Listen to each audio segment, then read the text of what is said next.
Hello Libras, how's it going? Thank you so much for checking out my channel here at Reflexive Moon Tarot.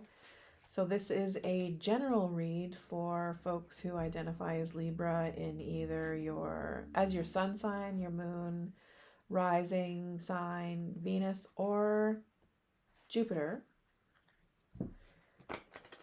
And let's get into this general read for Libra.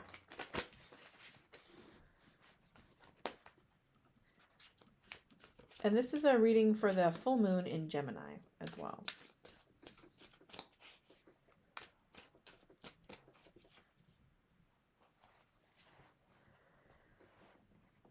So we have the Five of Pentacles reversed.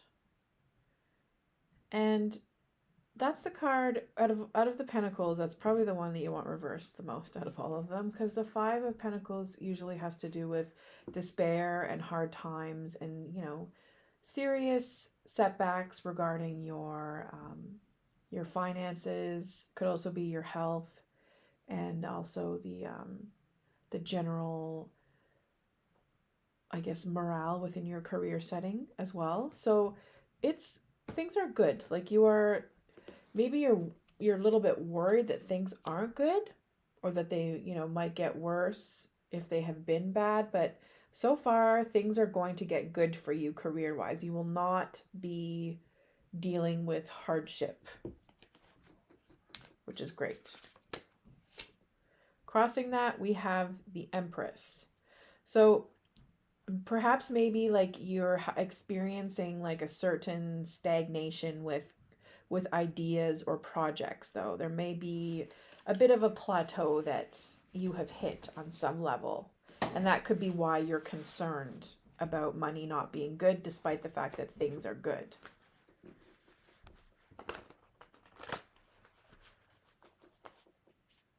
Let's see here.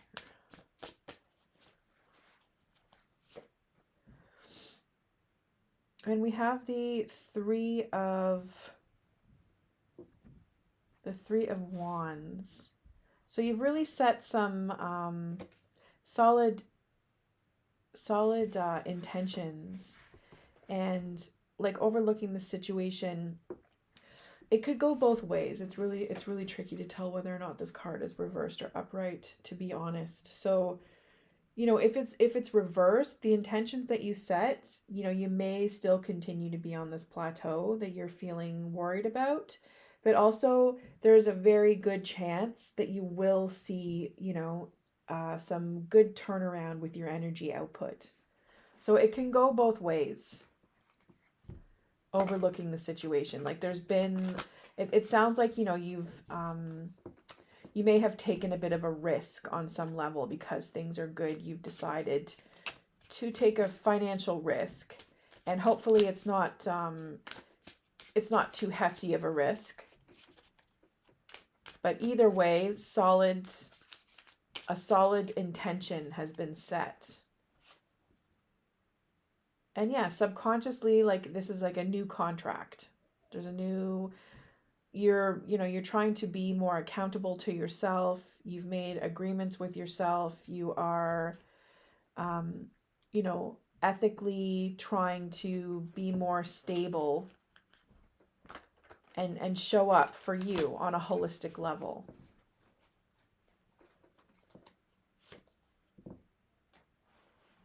You've come from a place where, you've experienced this tower moment, and, you sort of might have thrown the baby out with the bathwater. It was a bit stagnant for you, a new idea or, relationship that may needed to have come to an end.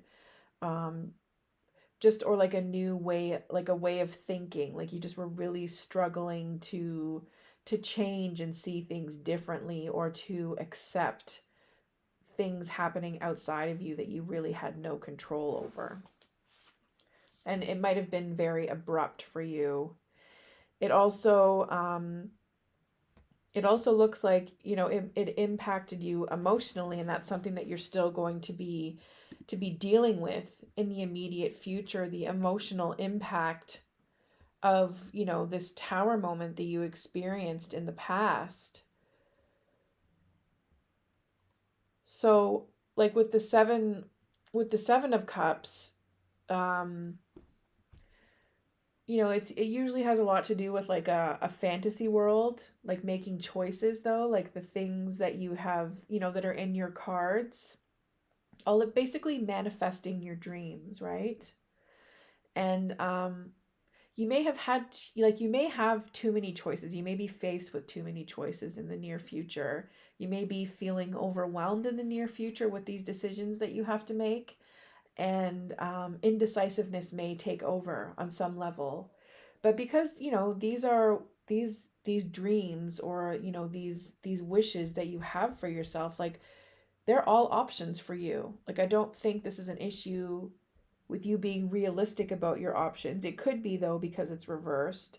But if you stay realistic about the options that you have available to you, it really doesn't matter which one you choose because they're all options for you. It does matter that you do choose though, because you need to focus. And I know as a Libra, you know, it can be tricky making decisions, like outweighing, trying to make balanced decisions and outweighing all of the um, like all of the factors involved in this decision making process. So it can be tricky. But let's have a look at your attitude towards the situation, where you just kind of want to get out and stay out of hard times financially.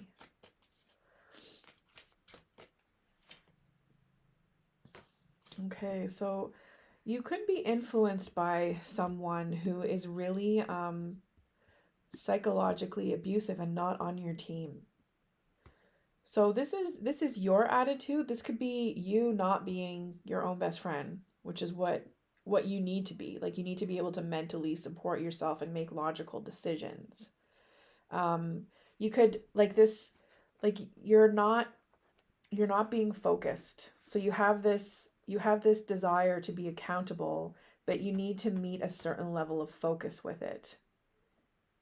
So that's where, you know, you need to develop, like maybe incorporate as part of your intentions, developing ways to and exercises, skills, tools, all the things that will help you to actualize your goals, like business plans and deadlines, and um, just making sure that, you know, like good time management, stuff like that.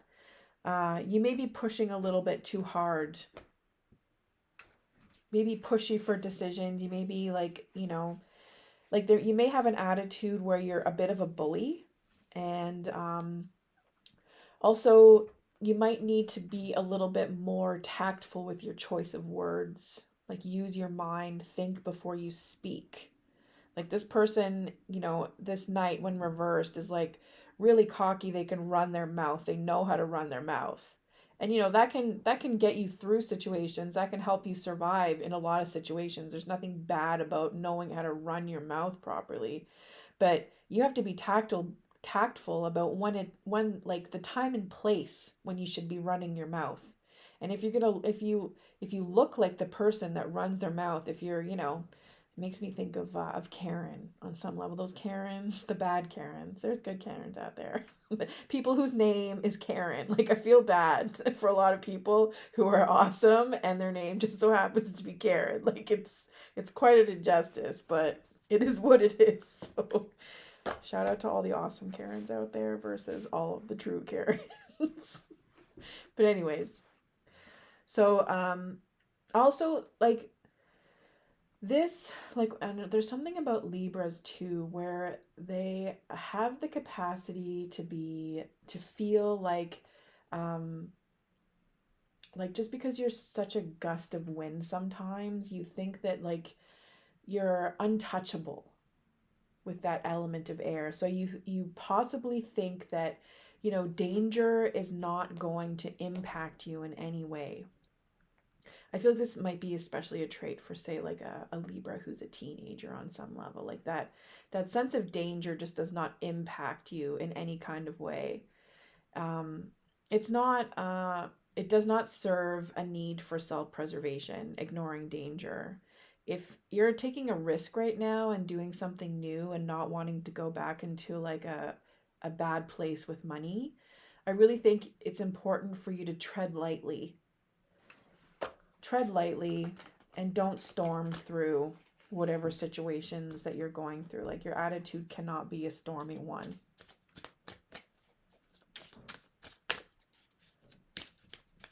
All right, so within your environment, people the way that people see you, they really they think that you're unlucky, but that's how they see you. They see you maybe as having a stroke of bad luck in your life, and just, maybe being also a little bit complacent about whether or not they should be supporting you, or just kind of like a smug attitude towards your situation. Oh, they're just, they just experienced a stroke of bad luck. They'll get back up on their feet. So it's really it's kind of unsettling to feel like people don't take seriously or care about any kind of wrongdoing or things out of your control that have happened to you.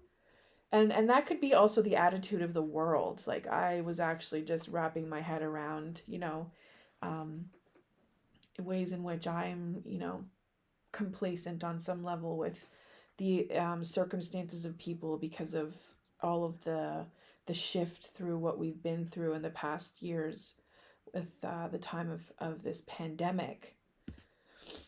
So the world reversed also can mean, like, within your environment, there's a lot of disappointment. So maybe people are, just seeing, like, just subscribing to the general air of disappointment. Just very sort of stagnant energy. Like, the world just isn't really moving. It's not in motion as it should be. Folks have ambitions. Folks within your environment have ambition, but they're not taking action with their ambition. It's like those, maybe you're just hearing people spew off their pipe dreams left, right, and center, and they're just not really doing anything about it. Like that, like amotivational syndrome comes to mind. Maybe you're around folks that are like really on the trees a little bit too much there, or it's not working for them, their escape on that level. So let's see here. So you do have a fear that is centered in not having really great choices within matters of the heart, like, poor choices with lovers outside of yourself, but also maybe poor decision-making processes that have just continued to create barriers with you being able to maintain a certain level of self-love. And there's a fear that you have that is associated with that. Like, you maybe have a fear that you will that there will be a lack of harmony within yourself, or a lack of harmony within upcoming intimate relationships that you experience with other people. So that's like a lack of trust on some level. Like, trusting yourself and trusting others is something that it's a fear that you definitely should address. Like, that's something that can really keep you, like, held back, when you're thinking about forward movement and new creative projects and being there for yourself and making money and not going back to places that you were experiencing really hard times. And then we have Temperance. So, your outcome is that you will develop and maintain a balanced flow of energies, and that you have a good understanding, or you will develop a good understanding of the fact that it ebbs and flows. There's no staying the same in a good place. There's always a little something that needs to challenge, and then a little something that sort of takes over and makes everything really awesome. So, you're bringing yourself together. Like, this is like an extension of the Lover's upright. There's a certain level of tranquility and serenity that is attached with the card of Temperance as well. So all in all, this is kind of your card as well. On an emotional level as an air sign, Libra. So with that, thank you so much for checking out this reading and for checking out my channel. If you are not on Twitch, that might be somewhere that you want to explore new facets for more tarot readings, especially my live reads every weekend over on Twitch. So, yeah, check it out if you can. And if not, thank you so much for tuning in here on YouTube. And please do hit that like and subscribe button. I really appreciate all the support. Take care, Libra, and enjoy the rest of